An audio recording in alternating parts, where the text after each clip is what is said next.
Salam sukses.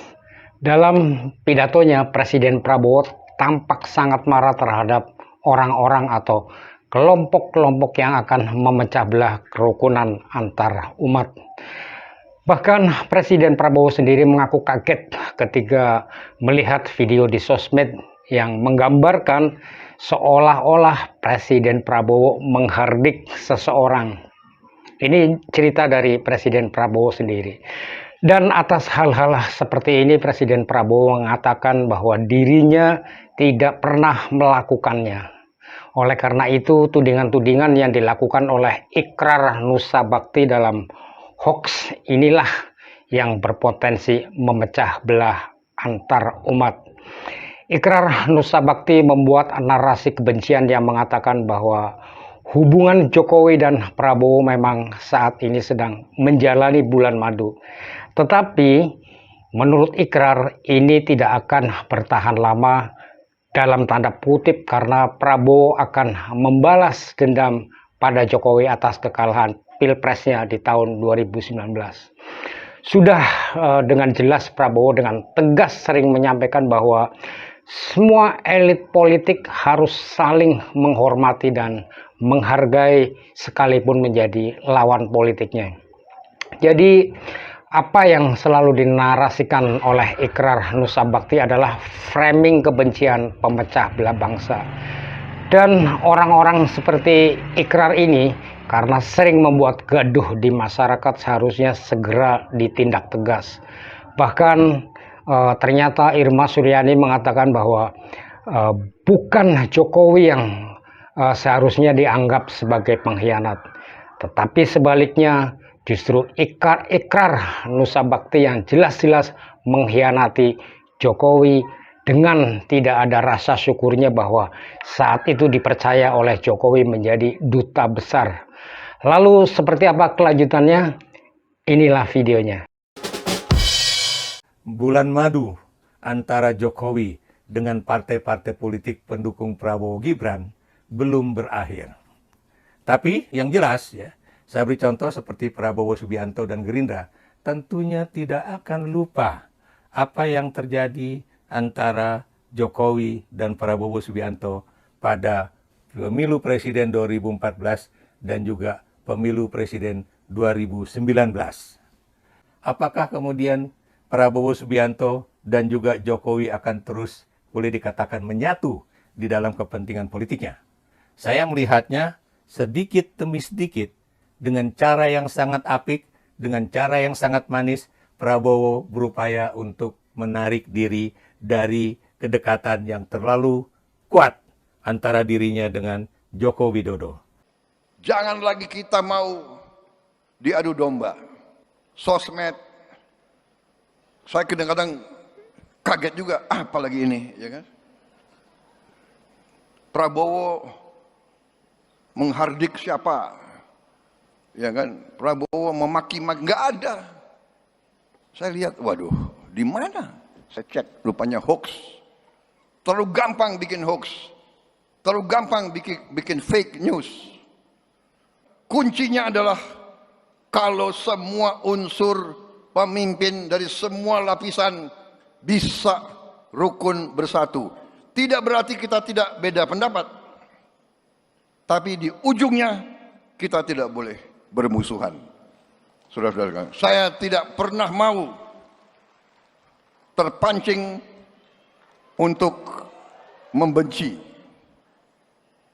Di bidang politik kita tidak boleh sampai membenci lawan, mencaci maki, menghardik, kembali kepada kepribadian kita. Pak Jokowi sudah dipecat. Itu kan konotasinya kan jelek ya buat seorang mantan presiden.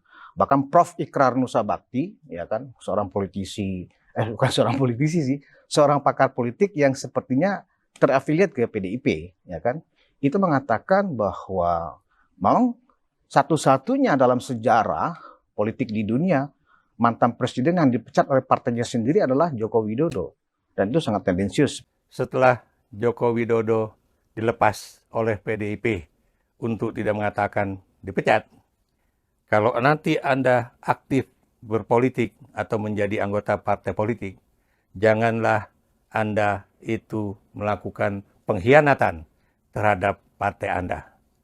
Karena sekali Anda berkhianat kepada partai, sekali Anda kemudian meninggalkan partai dengan cara-cara yang tidak terhormat, itu akan sulit bagi Anda untuk diterima sebagai anggota dari partai Anda yang baru dengan sepenuh hati.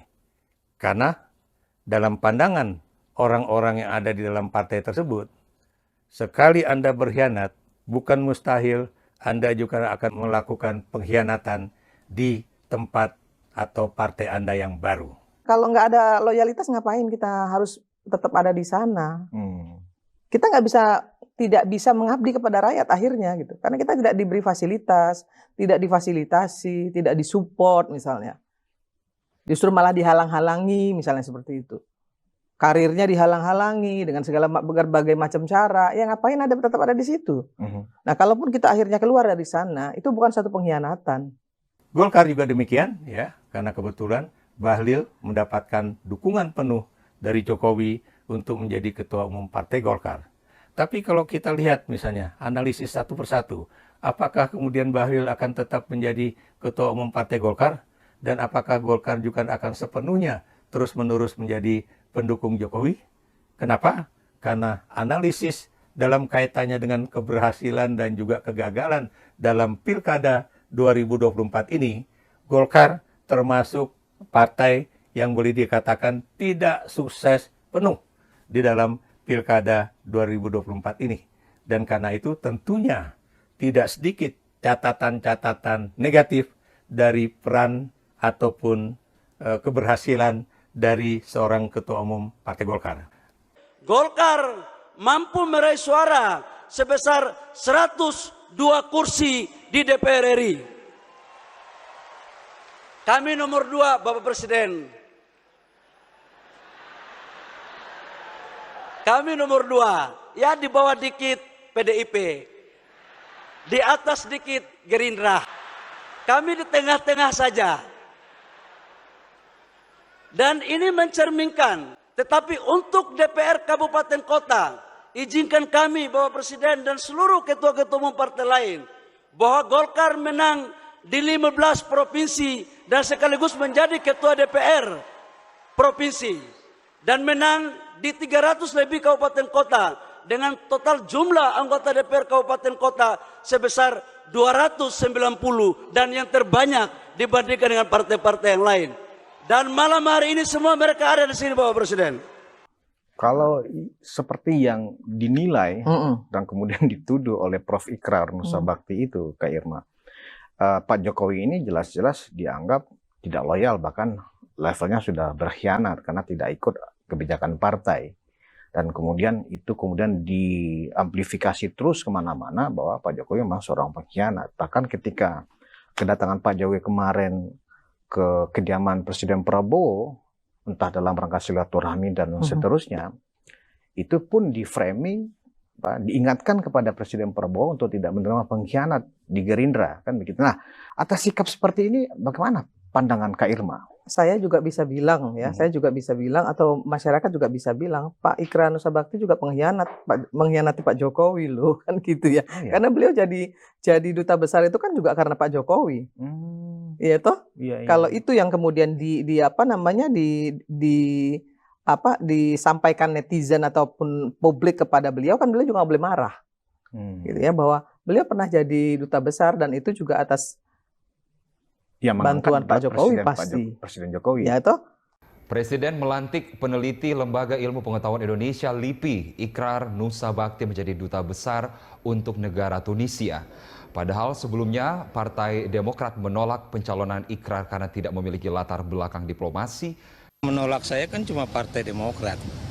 Dan itu kan katanya alasannya bahwa saya kalau membuat pernyataan katanya ceplas-ceplos kan. Behaviornya katanya nanti bisa terjadi sesuatu kan, bisa dipersonal nogata dan sebagainya. Ya buat saya sih, saya kan juga alumni FISIP UI Departemen Ilmu Politik, program studinya hubungan internasional, dan itu harus diingat ya. Jadi saya juga belajar mengenai diplomasi, saya juga belajar mengenai hubungan internasional.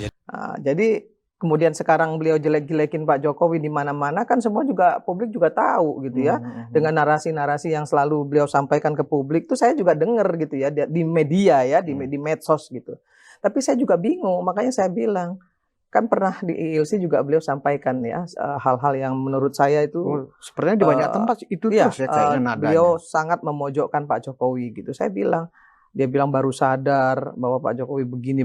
Loh, seorang profesor ya kan, dulu waktu jadi duta besar kemana aja, kok baru sekarang setelah Pak Jokowi ninggalin partainya gitu ya, kemudian dia baru ngomong-ngomong ke sana kemari macam-macam. Jadi menurut saya seorang akademisi sekelas beliau itu nggak pantas juga bicara seperti itu gitu ya. Tidak memberikan diskursus yang positif kepada publik menurut saya. Masalahnya kan kalau misalnya itu disampaikan oleh seorang akademisi dengan title profesor dan itu di mana-mana itu terus yang disampaikan gitu kan. Memang akhirnya terlihat bahwa ini sebenarnya sangat subjektif ya kan. Padahal mestinya sebagai seorang akademisi ya kan menyampaikan objektivitas gitu. Kalau toh kemudian itu di underline supaya Pak Prabowo mendengar pesan saya, Pak Prabowo supaya mendengar podcast saya, supaya jangan menerima pengkhianat ya kan, karena partainya saja dikhianati, ya kan begitu. Nah, bahasa-bahasa seperti ini menurut Kak Irma elok nggak sih? Ya sebagai akademisi saya makanya selalu bilang ya baik kepada Pak beliau juga kepada RG misalnya kan, cobalah sebagai akademisi itu bicara dengan diksi-diksi, dengan narasi-narasi yang positif. Narasi ya, kalau kritik silahkan aja, nggak ada masalah bagi saya. Karena apa? Karena seorang akademisi itu kan dia punya banyak mahasiswa, punya banyak pengikut pasti ya, mahasiswa-mahasiswanya. Nah kalau guru kencing berdiri kan murid kencing berlari, Bang.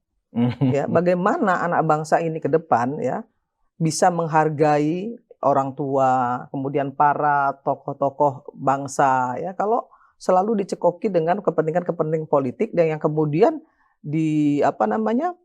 diamplifikasi untuk menjelek-jelekkan seseorang karena bukan dari golongannya. Menurut saya kan akademisi harusnya fair, harusnya clear, independen.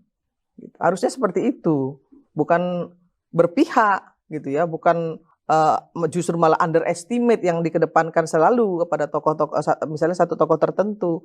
Orang bisa baca kok, masyarakat udah bisa tahu, oh akademisi ini akademisinya partai itu, oh akademisi ini akademisi partai ini. Itu sebenarnya masyarakat sudah nggak bisa lagi dibohongin dengan title bahwa dia seorang akademisi, nggak bisa, karena narasi-narasi yang keluar dari mulutnya itu ya, dari statement-statementnya itu masyarakat udah bisa menilai.